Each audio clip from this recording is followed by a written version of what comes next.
Michel, bonjour. Bonjour. Merci de nous recevoir dans vos locaux de la base aérienne 125 d'Istres. Vous avez pris le commandement en août 2022. Et donc, une première question, qu'est-ce qui rend cette base si particulière ? Est-ce que j'ai beaucoup de temps pour répondre? Non, la première des choses, c'est les caractéristiques très singulières de la base. Une base aérienne qui fait 2500 hectares, qui a une piste de 5000 mètres de long, qui est la plus longue d'Europe, qui a été une des seules pistes au monde à dérouter la navette spatiale si nécessaire, qui aujourd'hui suscite l'intérêt de tous nos partenaires, que ce soit les autres armées, mais aussi nos partenaires alliés, au premier rang desquels l'OTAN. Une base qui compte 5000 personnels qui y travaillent, et c'est aussi l'effectif le plus élevé de toutes les bases aériennes en France. Et puis, évidemment, le plus important, c'est sa mission. C'est une base qui, moi je dis, qui est au cœur de toutes les opérations des armées. Et encore plus aujourd'hui, avec le beau projet de Hub des armées qui arrive à son terme. C'est-à-dire qu'avec ce Hub des armées, avec l'avion qui est sur cette base, qui est le MRTT, Multi-Role Transport Tanker, il ne se passe pas beaucoup d'événements dans le monde où les forces armées françaises soient engagées, où la base aérienne d'Istres ne soit pas d'une manière ou d'une autre impliquée.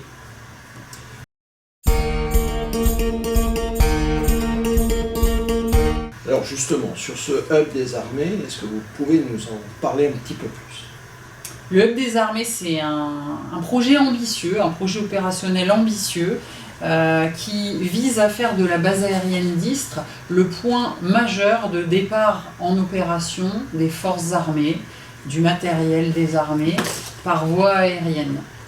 C'est un concept qui est très global, qui se base d'abord sur le fait de regrouper sur cette base aérienne toute la flotte de transport stratégique des armées. Les MRTT, ces avions, on en a 12 aujourd'hui, on en aura 15 en 2027. C'est une flotte la plus grande d'Europe et qui est complètement stationnée sur cette base. Le Hub des armées, c'est aussi des infrastructures assez uniques, en tout cas pour la défense, qui incluent un aérogare pour traiter les passagers, un véritable Roissy militaire, et des infrastructures pour traiter le fret militaire, etc. Et puis c'est une organisation avec des personnels qui sont formés à réagir très rapidement pour pouvoir envoyer les troupes en opération de manière totalement autonome, de manière totalement résiliente par rapport à nos avions qui avant partaient de Roissy, qui pouvaient subir des grèves de contrôleurs, qui pouvaient subir des délais nécessaires avec des marchés d'assistance en escale externalisés. Aujourd'hui, tout ça sera fait en propre ici. Et puis, c'est aussi tout un écosystème autour de la base aérienne qui est vraiment nécessaire pour que ce Hub des armées y fonctionne.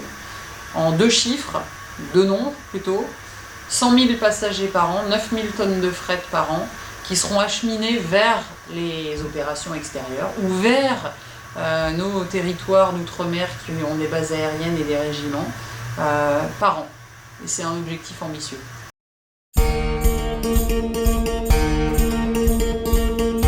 Alors pour ce qui concerne effectivement sur le site de la base aérienne, on héberge sur le site, la DGA essaie en vol depuis des dizaines d'années, et on héberge aussi les principaux industriels de l'aéronautique français, Dassault, Safran, Airbus, Thales en particulier.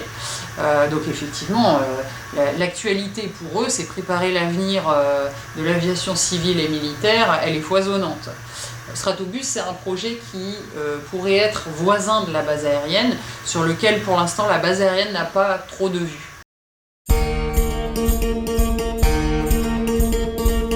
Vous êtes, on va dire aussi, un acteur important du territoire. Je pense, 5000 personnes avec un poids économique qui est de l'ordre de 70 millions d'euros sans compter la masse salariale, avec des familles qui s'installent ici. Je pense qu'il y a évidemment un certain poids.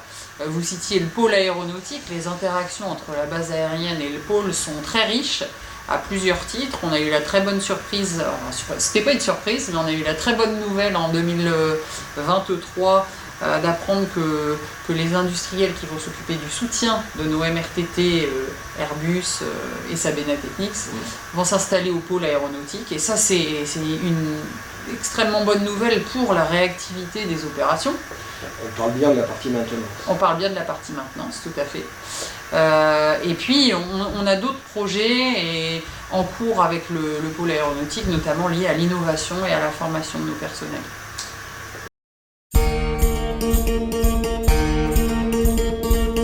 Alors, si je ne m'abuse, vous avez été précédé à ce poste de commandant de la base par plus de 50 hommes, 53 je crois. Qu'est-ce qui change en ayant une femme à la tête d'une base comme Istres? Alors c'est peut-être pas à moi qu'il faut le demander, mais plutôt aux personnes que je commande aujourd'hui. Moi j'espère que ça change le moins possible de choses pour eux, parce qu'il faut, je crois vraiment en la continuité, pas des virages à 180 degrés dans un commandement pour que les gens réussissent leur mission.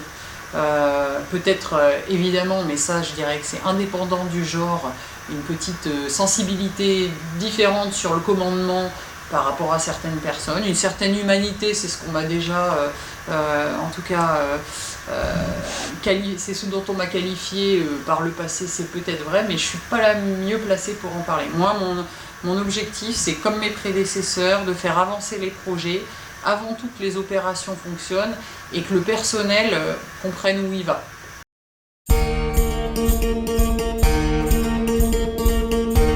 Alors, pour toutes les petites filles qui ont certainement des étoiles dans les yeux en vous voyant,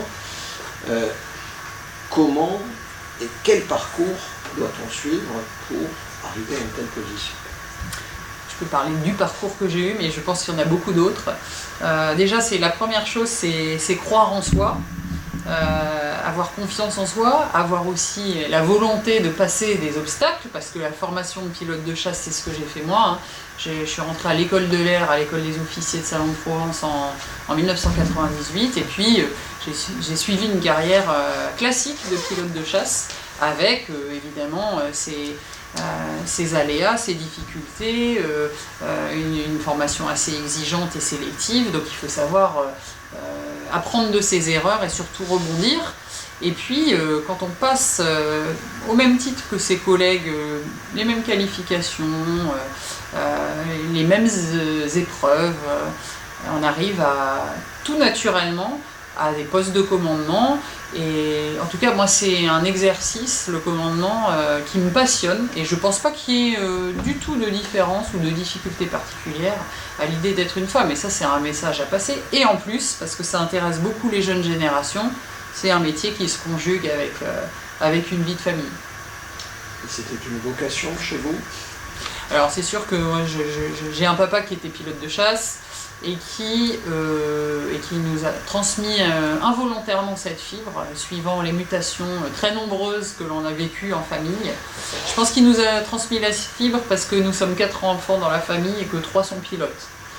Moi, la petite particularité, c'est que je suis pilote militaire et très fière de servir son pays, qui est quand même la première raison pour laquelle on s'engage. Après, piloter des avions extrêmement performants, c'est aussi un rêve qui se réalise. Donc si c'était à refaire, j'irais les yeux fermés. Alors je crois que vous n'avez pas uniquement une expérience de terrain, vous passez également par le cabinet ministériel. Quelle est la différence entre les deux? Entre le terrain, est-ce que l'un bénéficie à l'autre? Comment est-ce que... Il me semble indispensable, quand on rejoint des cabinets, c'est pour capitaliser sur l'expérience qu'on a acquise et pouvoir donner humblement des conseils à des grands chefs militaires ou politiques. Et on est vraiment là pour faire le lien entre le terrain, justement, et les décisions. Donc ça s'appuie évidemment sur une expérience opérationnelle. Quand on rentre dans l'armée de l'air, je pense qu'on rentre surtout pour la carrière opérationnelle. Et puis progressivement, même si on le sait, on se dirige vers une sortie de cette carrière. C'est toujours un moment un peu difficile, mais il y a une grande suite logique à plus tard occuper des postes à responsabilité et encore une fois faire bénéficier de tout ce qu'on a vu sur le terrain.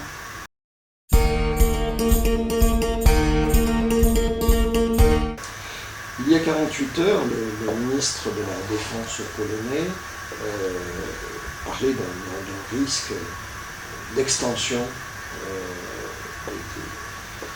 à l'Est. Est-ce que ce sont des éléments, ce qui se passe en Méditerranée, ce qui se passe en Asie-Pacifique aussi, et on y reviendra tout à l'heure, est-ce que ce sont des éléments d'attention particuliers pour vous, qui changent le quotidien de la base? Est-ce que depuis les opérations, entre guillemets, spéciales déclenchées par la Russie, est-ce que finalement le quotidien a changé? Tous ces sujets, évidemment, de connaissance de la situation internationale, d'acquisition de renseignements de toute nature, c'est évidemment ça fait par des spécialistes, mais qui irriguent notamment l'armée de l'air et de l'espace et les bases aériennes. Comme je l'ai dit en préambule, à ce jour, et j'inclus depuis le 24 février 2022 où le conflit entre la Russie et l'Ukraine s'est déclenché, et pour encore longtemps certainement, dès qu'une situation géopolitique évolue et peut faire appel à des forces militaires françaises, il y a de fortes chances que la base aérienne d'Istres y participe, puisque projeter des forces en opération, la base aérienne y participe. Projeter du matériel pour aller secourir une catastrophe humanitaire, la base aérienne y participe. Projeter des avions de combat à l'autre bout de la planète, ou même plus près, en Afrique par exemple, parce que la situation est compliquée et qu'il faut protéger nos ressortissants ou nos partenaires au sol, la base aérienne y participe. Dès lors, vous comprendrez que toute évolution du contexte géopolitique est tout à fait dimensionnante pour la base, et je ne pourrais pas ne pas citer la vocation première de la base, qui est une base à vocation nucléaire. À partir de là, on a un certain devoir qui nous oblige d'être crédible en permanence, de se préparer, et avec tout ce que ça implique. Alors je crois d'ailleurs que 2024 va être une année importante pour la FAS, puisque c'est une année anniversaire. Tout à fait, ce sont les 60 ans des forces aériennes stratégiques.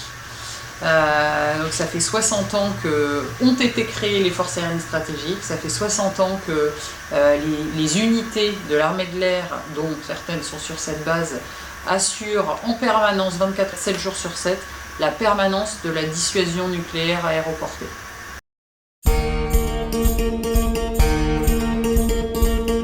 Et vous parliez tout à l'heure de l'aspect également sanitaire, catastrophe.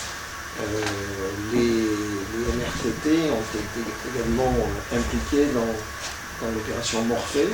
Est-ce que vous pouvez nous en parler un petit peu? Morphée, c'est une configuration du MRTT qui consiste à remplacer les sièges de passagers par des lits médicalisés, parfois très lourdement médicalisés. Ils ont été malheureusement fortement utilisés pendant la période Covid avec l'opération Résilience, qui a consisté à transporter des malades lourdement atteints de la Covid pour désengorger les hôpitaux du nord-est de la France vers les hôpitaux de l'ouest. Et le gros atout de nos avions militaires, c'est la grande stabilité, la rapidité à laquelle on projette les éléments. Et donc ça a été un petit peu une mise en lumière de cette capacité qui était peu connue. Depuis, malheureusement, on a utilisé le MRTT dans de nombreux traitements de catastrophes humanitaires. C'était plus pour acheminer également des hôpitaux de campagne, mais également des médecins, la sécurité civile, les médecins militaires, et puis rapatrier en France. On a une capacité de rapatrier jusqu'à 30 blessés, ou des personnes qui ne sont pas blessées, mais qu'on doit évacuer rapidement. Et donc, encore une fois, c'est vraiment l'atout de la puissance aérienne, c'est cette capacité d'être très réactif, d'être rapidement sur un point, avec une faible empreinte au sol, et c'est ce que permet le MRTT, y compris dans ces missions-là. Vous accompagniez le chef de l'État il y a quelques jours dans un pays membre du Quad. pays qui a vocation à devenir le premier pays au monde et qui plus est une des principales économies du monde. Je crois que vous commandiez le détachement était à Rome d'ailleurs. Oui, c'est bien ça. Oui. Donc on parle de l'Inde.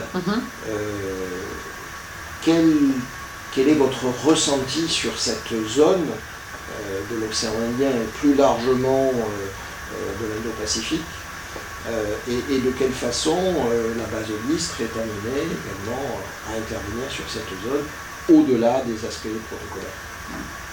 Bon, si nous étions présents ce jour-là pour le défilé et en nombre, et comme vous l'avez dit, moi j'ai commandé le détachement qui était constitué de plus de 200 personnes et survolé par des avions de l'armée de l'air. Si il y a quelques mois les Indiens ont défilé lors de notre 14 juillet, ce n'est pas un hasard. Il y a une vraie volonté de renforcer la coopération, notamment dans le domaine de la défense et de la sécurité, et en particulier dans une zone du monde, la zone Indo-Pacifique, où nous avons des intérêts, où nous avons des populations, où nous avons des partenaires et où la liberté d'action doit être garantie. Ce que la base aérienne d'Istre peut apporter à ça, je reviens toujours à mon MRTT, c'est un véritable outil diplomatique et opérationnel. C'est-à-dire qu'il a la capacité de projeter en moins de 48 heures, à l'autre bout de la planète, c'est-à-dire jusqu'en Polynésie, jusqu'en Nouvelle-Calédonie, jusqu'au milieu du Pacifique, des avions de combat et des forces militaires ou des forces interministérielles pour pouvoir protéger nos intérêts, nos concitoyens et nos alliés à l'autre bout de la planète. C'est quand même une capacité majeure qui est complémentaire de la capacité maritime, qui est, on va dire, présent dans la zone. Je dirais ce qu'on apporte en complémentarité, c'est vraiment cette réactivité sur place. Et c'est quelque chose qui intéresse beaucoup et nos partenaires et nos compétiteurs, puisqu'on a mené un certain nombre d'exercices, qu'on peut même appeler opérations, qui s'appellent Pégase. Ce sont des opérations que l'on mène désormais tous les ans, qui consistent à projeter de plus en plus de moyens, en un temps très court, de moyens de l'armée de l'air, à l'autre bout du globe. Tahiti a été fait, la Nouvelle-Calédonie, l'Australie, et l'été dernier c'était l'île de Guam au milieu du Pacifique. Cette capacité, on l'a prouvé avec un certain nombre de moyens, et on a aussi la capacité de savoir que nos compétiteurs étaient très attentifs à ce qu'on faisait à ce moment-là. 2024, comme on l'a dit, va être une année importante, hein, avec plein de projets. Quels sont les projets à court, moyen et long terme pour la base et qu'est-ce que l'on peut vous souhaiter pour 2024? 2024 va être une année très dense pour la base aérienne 125. Il n'y a pas longtemps, on souhaitait tous nos vœux, on se partageait nos vœux et j'ai pu faire un bilan de ce qui nous attendait et je sais que l'année va être très dense. Elle va être très dense d'un point de vue opérationnel puisqu'on attend l'inauguration au mois de mai de l'aérogare du hub des armées qui va véritablement consacrer ce hub des armées dans son volet transport de passagers. Il va pouvoir être utilisé. Actuellement, on est dans un mode un peu transitoire. Et dès lors que nous aurons notre Roissy militaire, les opérations vont véritablement débuter dans leur format définitif. Ça, c'est une première grosse échéance qui nécessite que tous les services qui contribuent à la montée en puissance, les chantiers, l'organisation, la montée en puissance des personnels, et bien, tout ça soit au rendez-vous de cette date. Donc c'est un jalon majeur. En échéance, on a également l'information que la base aérienne 125 défilera au 14 juillet à Paris cette année. Et je pense que c'est un petit peu une récompense pour le personnel de la base qui a beaucoup contribué sur ces dernières années. On a parlé de l'Ukraine. Depuis que la France est engagée pour protéger les frontières de l'Europe, eh bien la base y participe fortement et depuis les premières heures. Le Niger récemment où la base a été très contributrice du désengagement et puis ce hub des armées qui aujourd'hui a un retentissement pour les armées, pour l'environnement de la base et ça je pense que le ministère a voulu le saluer en nous choisissant pour le défilé. Et puis on aura un meeting aérien les 28 et 29 septembre prochains qui s'annonce d'abord une belle fête de l'aéronautique un moment de rencontre, de valorisation de ce qui est fait sur la base, mais beaucoup plus largement, parce que ce sera le seul meeting aérien, en tout cas, de l'armée de l'air cette année, et qui célébrera les 90 ans de l'armée de l'air et de l'espace, les 60 ans des forces aériennes stratégiques dont on a parlé, et puis ce sont aussi les 80 ans du débarquement, donc on a à cœur de mettre un fort volet historique sur ce meeting. Voilà. Et si on veut parler de volet européen, on va aussi très prochainement disposer d'un centre de formation pour les avions de ravitaillement en vol de simulation, qui est aussi unique, non seulement en Europe, mais dans le monde, et qui a vocation à accueillir nos partenaires, notamment européens, pour leur formation. Donc la base est destinée à rester très ouverte aux partenaires internationaux.